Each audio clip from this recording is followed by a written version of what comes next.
Apple comes out as an interesting company. It manages to keep selling at high prices in a market flooded with a lot of options, which in most cases have better specifications at a much lower cost.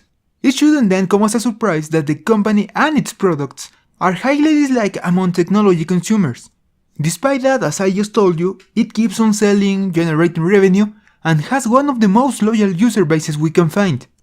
That's why, from a business standpoint, I think it's worth taking the time to explore how and why does Apple act that way. Of course, a company has a lot of activities and processes, we couldn't talk about them all, so for now I just want to focus on their products. I could sum everything up in the following phrase: Apple thinks it knows what's best for its users. This means not asking them what do you want, but rather giving them what Apple thinks they'll want and need. To accomplish this, Apple cares about three main aspects on its products: a design thought for the future, a simple and friendly user experience, and lastly, the attention to little details. Let's dig into each one of them. As for the design for the future, I mean that, as long as it doesn't conflict with the two following points, Apple often rushes to include features on its products with what looks like little to no consideration whether the world is ready for it or not. There are many examples. In 1998, Apple introduced the iMac G3, with an iconic and well-received design overall, but with two important absences for its time. First, the support for floppy disk, the most used data transfer method on those years. And second, the lack of a then popular port called ADB, in favor of the less than popular USB port. In 2012, the iPhone and iPod ports were both replaced. In 2015, the MacBook gets to the market ditching most ports and replacing them with a single USB-C port. And as a final example, in 2016 the iPhone 7 became the first mainstream smartphone without a 3.5mm headphone jack. In each one of those occasions, complaints and anger from the users soon came. A lot of accessories would be rendered almost obsolete from one moment to another, and simple daily tasks would require additional steps or workarounds like buying dongles. But time would pass, and in each one of those occasions, other companies would eventually follow the trend, and most people would eventually get used to the changes. In fact, due to its reputation and size, I think Apple is one of the few companies that can pull off those radical changes, and despite causing anger among its users, still manage to keep selling products and pushing the industry into one direction or another. Of course, this way of acting hasn't worked as expected every single time. Yes, Apple took the world by storm and demonstrated being years ahead of its competition when it launched the first iPhone as well as the first iPad.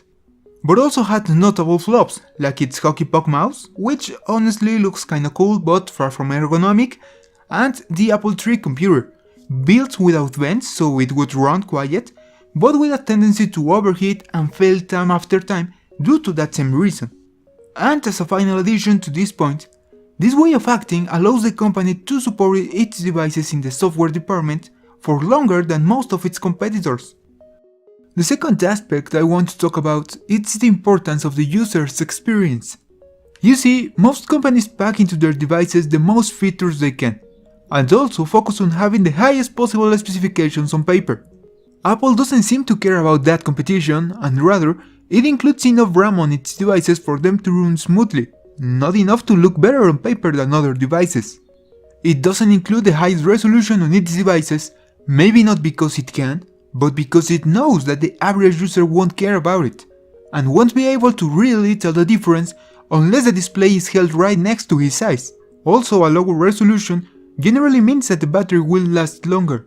I know a lot of people have a bias for or against Apple, but let's think like product designers for a moment here.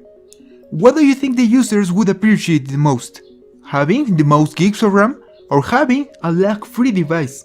On a day-to-day usage, which is more important, being able to watch 4K videos on a tiny screen or have a longer battery life? At this point, I'm sure there will be people saying that some companies offer both options on each question, and I wouldn't disagree with them, but now let's take a moment to think like business owners. If we are able to deliver a great user experience, even with less gigs of RAM, why should we add more of them, increasing the cost of our products and thus reducing our profit margin? Another recent example in which these last two aspects can be seen in action is the iPhone X. It introduced facial recognition as an authentication method, whilst discarding the fingerprint sensor. Once again, users showed frustration at first, since they were used to the fingerprint scanner. Once again, Apple surely foresaw said reaction, and yet went ahead with the decision. But once you see its real-world usage, when you see how easier unlocking the phone becomes, even to the least tech-savvy person you know, you start to realize what Apple had in mind. Now, without leaving behind the main idea of this second aspect, let's talk about the third one, the attention to details, which makes the user experience more enjoyable. The little animations in the operating system, how well the Apple products work together, even the little switch on the side of the phones, which honestly I don't know why haven't more Androids added a similar feature. Once having seen what we just did, a lot of movements which at first seemed illogical suddenly make sense, sort of. For instance, thin devices. At first it was cool and everything, but then it got to the point where most people, including me, said, "Stop it, I don't want a thinner device, I prefer a bigger battery." The response from most companies, but especially Apple, was, "Nah, here, have yet another thin device which is easier to handle. And if you really want more battery, you can always use an external battery. Or even better, buy one of our battery cases." Another example, some users want freedom to install external apps, want a less restricted system. But if Apple granted those, sure, at first it would make some users happy, but at the cost of losing control and risking all of its users to install or modify something that would ultimately result on their devices failing. And surprise surprise, users don't like taking blame for their mistakes, so they'll blame the company and its devices. A high cost, a great potential risk, and a little reward is not an attractive combination by any means. That same logic easily applies to its proprietary ports and to its technical service. If Apple repairs its devices or makes its own chargers, the performance and experience remain under its control.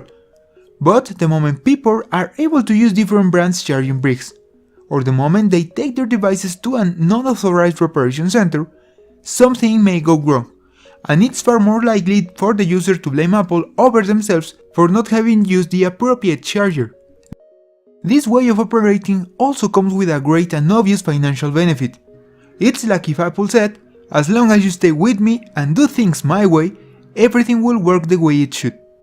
And maybe most of the time, indeed it does. That would explain the loyalty of most of its users. But the thing is, in order to stay with them, to be able to use the famous Apple ecosystem, you must keep on buying from them and paying high prices. Some may argue that it's not necessarily loyalty, but users being caged once they got into the brand. But now, coming back to the ideas at the start of the video, it becomes clear why does Apple polarize tech users. There are people who like standardized products, the ones for which you can easily get accessories, cases, chargers, and parts. People who want a trusted product, with a friendly and simple user interface, and whose idea of a great user experience matches the Apple one, or is heavily guided by it.